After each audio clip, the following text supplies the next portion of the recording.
Irmãos e irmãs, nesse tempo pascal nós continuamos escutando os relatos das aparições de Jesus. No Evangelho de hoje, a terceira vez que Jesus ressuscitado aparece aos discípulos.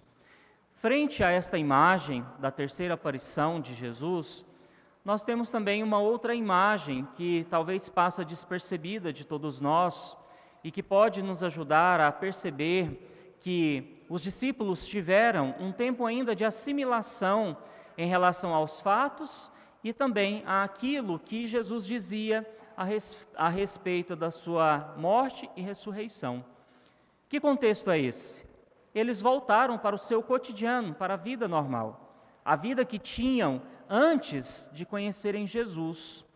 Então estava ali, à beira do mar, Pedro, os filhos de Zebedeu, Tiago e João, mais alguns outros discípulos, Tomé e Natanael e outros dois que não são nomeados.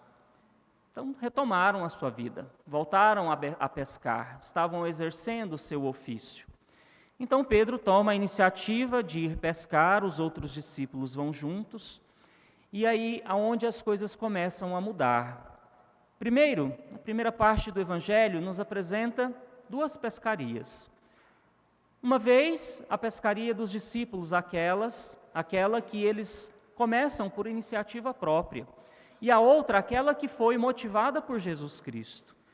Lançai a rede à direita da barca, e ali eles encontraram 153 grandes peixes.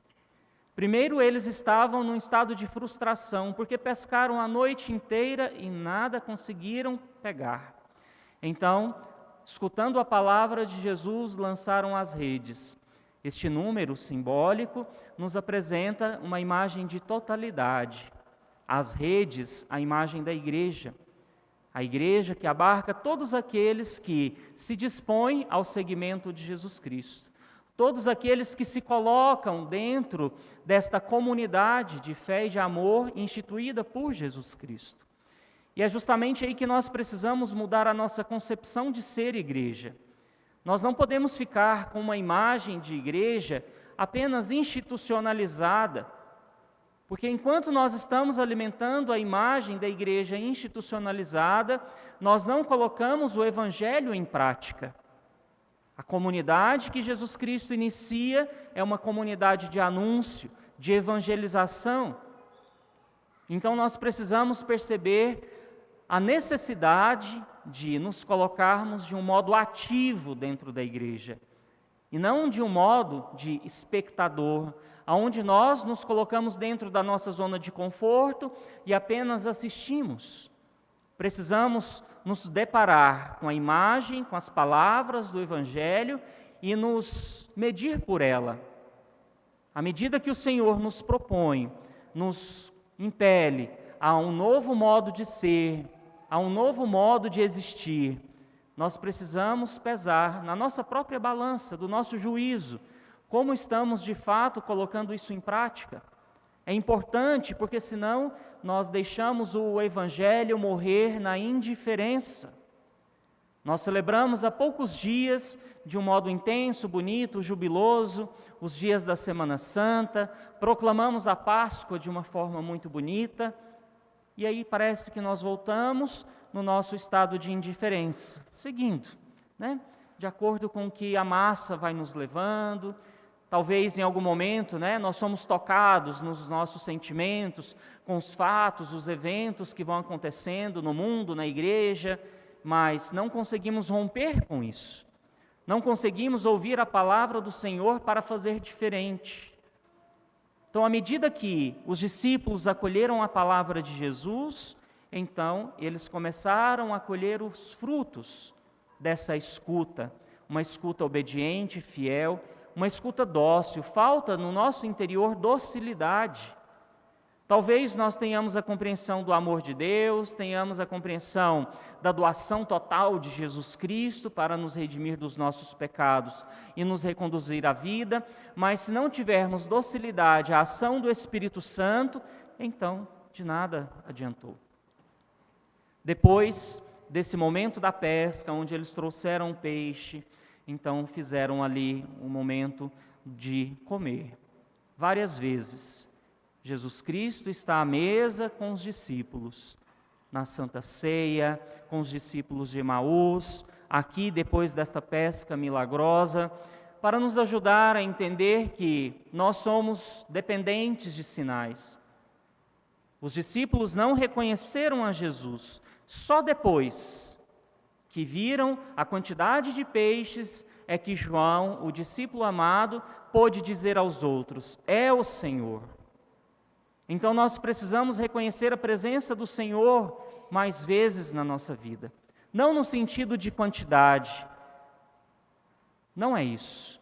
O Senhor apareceu na minha vida aqui, naquele outro momento, mas é um aparecer que permanece. Nós temos, nesse tempo pascal, o símbolo do Círio Pascal que nos acompanha durante esses 50 dias de Páscoa. Daqui a algum tempo ele vai ser retirado. São sinais que aparecem e desaparecem, mas a nossa fé, ela deve ser permanente, ela deve continuar. Isso não significa que nós não vamos ter momentos de crises, de dificuldades, mas precisamos ter a certeza da presença do Senhor na nossa vida. É o Senhor quem me conduz, é o Senhor quem me sustenta nos momentos de provação, é o Senhor quem me ilumina, quem me sustenta e assim por diante. Colocar sempre o Senhor à frente das nossas decisões, dos discernimentos que nós precisamos fazer para decidir algo na vida, sempre à luz da presença do Senhor. Nós precisamos alimentar isso em nós, de um Senhor, de um Deus que se faz presente. A vida que nós celebramos a partir da Páscoa, a vida eterna, a ressurreição é isso. A vida em Deus que nada pode tirar. Quando celebramos Cristo ressuscitado, é a celebração da vitória, da vida que vence o pecado e vence a morte. E nós não podemos ficar alimentando sinais de morte na nossa vida. Nós precisamos alimentar com sinais de vida, de esperança, com essas dimensões que aprendemos da liturgia de hoje, do amor, da doação, da partilha. É assim que se faz a igreja. E esse evangelho nos ensina isso hoje. Um amor que gera a igreja, que gera a doação, e que nós precisamos continuar dando vida a isso, através da nossa própria vida, sem esperar o outro. Não precisamos ficar esperando que o outro faça alguma coisa. Precisamos começar por nós mesmos. À medida que nós nos desafiamos a vivenciar a palavra de Deus, então nós já estamos fazendo com que o reino de Deus aconteça. Nós escutamos na segunda leitura do livro do Apocalipse de São João a imagem do céu, a imagem do novo céu, essa imagem que para nós reflete uma grande imagem, uma grandiosidade, e que nós precisamos de fato alimentar na esperança de chegar lá um dia. Mas até chegar lá, o que nós vamos fazer? Vamos começar a criar entre nós um novo céu, uma nova terra. Não precisamos esperar somente a pátria futura. Somos desafiados a concretizar isso a partir de agora, a partir dessa escuta e a partir da vivência da palavra de Deus. Mas não há novo céu e nova terra se não surgir do coração e da nossa mente, da nossa convicção, da nossa disposição, da nossa compreensão.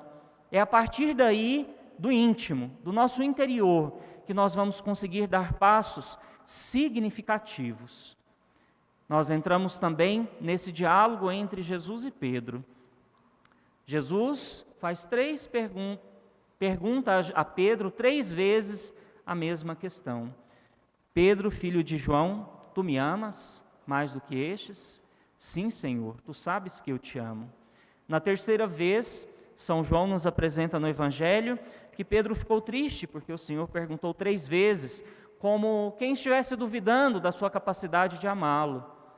Mas essas 3 perguntas vêm para combater as 3 negativas de Pedro no momento mais desafiador da vida de Jesus, onde Pedro nega conhecer Jesus por 3 vezes.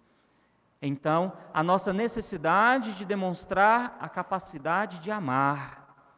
Amar não no sentido da existência, do sentimento, mas da ação, da prática. Por isso, Jesus conclui esse diálogo com Pedro, dizendo que quando ele era jovem, ele se cingia e ia para onde queria.